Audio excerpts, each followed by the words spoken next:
Welcome to Talk of the Town. I'm Phil Arno. Kim Piazza is on assignment today, and we will be talking today about your money and about taxes. There's an old saying, nothing is certain but death and taxes. And given a choice, most of us would rather pay the tax. And you're about to have your opportunity because tax day, April 15th, is upon us.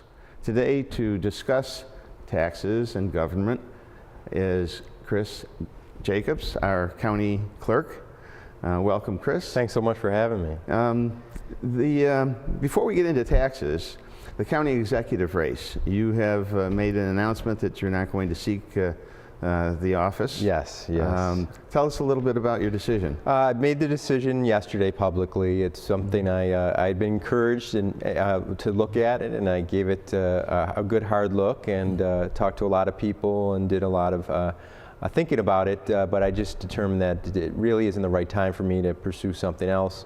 I just was re-elected last year, county clerk, and we have a lot of exciting initiatives going on at the clerk's office that I want to see through, make sure that they're institutionalized into the organization, for the betterment long term. And so I'm excited about just getting back to the clerk's office. But it was an interesting exercise, and I learned a lot more. I've learned a lot more about county government more broadly, just talking to a lot of people, and I think it'll make me a better clerk, the process in itself. What do you think is going to happen with that race? What do you foresee? It seems to me, from what I've heard in the last 24 hours, and things are probably going to change quickly now, is Ray Walter, the assemblyman from Amherst area, was going to be the Republican candidate, and I think very highly of Ray. He's done a great job. He also brings experience in county government. He was a county legislator before. He was an assembly person, and he also comes from the private sector as being an attorney. So he's got a range of experiences, public and private, and it should be a very interesting race. Well, it will be an interesting race. It's very difficult to unseat an incumbent. It is. Especially if there's been no real controversy in the office. Right. And I think that's been, I'm not going to call it bland, but it really hasn't, there's been no controversies, nothing that has kind of raised attention. Exactly. I think he's kind of flying under the radar. I would agree. And so that's kind of as smart politically, I guess. Right. Okay, well, let's get into taxes. Just to set it up, when I worked in Los Angeles, I came up with an idea at the station that I worked at to do a story, and basically the story was about how much of your money actually goes to the government, not just in federal, but in state and local as well. And let's take a look at that package. Who better to talk about how much taxes we pay than the head of the entrepreneur program at University of Southern California? We're going to talk to Dr. John Goodman. Doctor, how are you? Wayne Garcia from Channel 9, how are you? Fine, thank you. Doctor, I brought $1 and change, and this will represent 100% of a person's income. Okay, let me start with the little one, because, it only hurts a little bit. Let's see, you're going to lose that and that for Social Security and that for Medicare. And then in California, let's take a dime. Thank you. Your federal tax on average across the United States, about 30%. And so we got a chunk of change over here. Next, after that, we have our real estate taxes and our school taxes and all that other good stuff. And then, of course, every time you buy a gallon of gasoline, or if you're politically incorrect and you smoke, or you drink, heaven forbid, or you make a lot of long-distance calls, you got that little penny off of there. Now you're looking at this, and what's left? Well, some of this you're actually going to buy clothes. You might. Of course, in California, it's, dodgy. You might buy food. Oh, I'm pretty rich. I'm left with 33 cents out of $1. Now, let's assume... We're not done yet? No, we're not done yet. Okay, we're not done yet, and here's why. Because every time you go to the grocery store, you may pay sales tax on some items, but every time you pay for the grocer's overhead, which includes all of his taxes. Business tax, property tax, the water, food tax, liquor tax. And because he pays taxes, you pay more for bananas. In fact, if he didn't have to pay any taxes at all, food might cost you 40% cheaper. And here I sit on tax day. I've earned $1, and I have 10, 15, 20, 21, 22, 23 cents. I have about 23% of my income. Now, most people think that they pay their federal tax and maybe some sales tax, and that's pretty much it. They think they can work through like May, and then after May, everything they earn is theirs. But granted, that was an extreme case.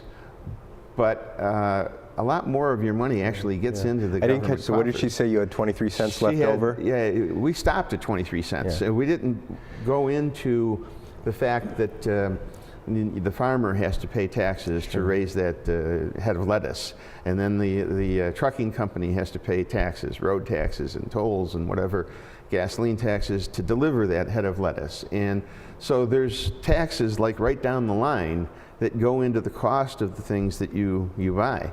And so that money, directly or indirectly, gets into the hands of the government. Right, right. And you said extreme, but from most of the studies I've seen, California and New York are very close. They always seem to top the charts as far as highest taxes, highest fees, and often I know like Medicaid, New York tops out as far as expenditures on that. So it probably, unfortunately, is not that much different if you did the analysis here in this area. And I think you're right, people unfortunately get nickeled and dimed, and it's very hard. A sales tax, I mean, it would be an interesting exercise for a year or even a month to just tally up what you're paying in sales tax.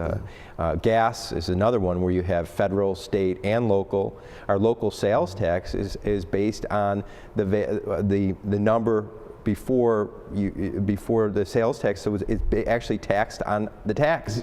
So it really is an insidious thing. Well, it seems like there's some little old man in a room kind of trying to figure out how they can get more of your money. What they can come up with rules and regulations. And every year, more and more rules and regulations are passed, and it seems that there's always a dollar figure attached to what you have to pay in order to get through life in our society today.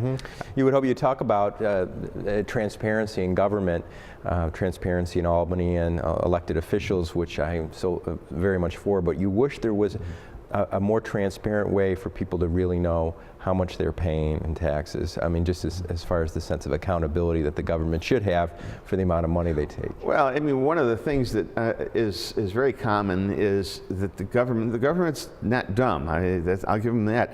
If they had you write a check every week for your withholding taxes, that figure would be, branded into your brain. Exactly. It would sizzle and make you think about it a lot. But you're not thinking about it. Somebody else takes that money and you never see it, you never think about it. Every once in a while you'll think, well, look what they took out this time. But it's not the same. If you were to sit down and write a check every week, absolutely, for like, hundreds and hundreds of dollars, that would really sink in. So government basically, one of the, rule number one is, make it easy. It easy. Don't make them think about it. And separate, and you see it in retail where they want, to use the credit card or debit card. The more you can separate the actual passing of the dollar, which is very tangible, the same principle with government. Well, when we come back, we're going to talk a little bit more about your money and government, and some of the tricks that go on maybe in Albany, a couple of other topics. It's going to be very interesting. Stay tuned.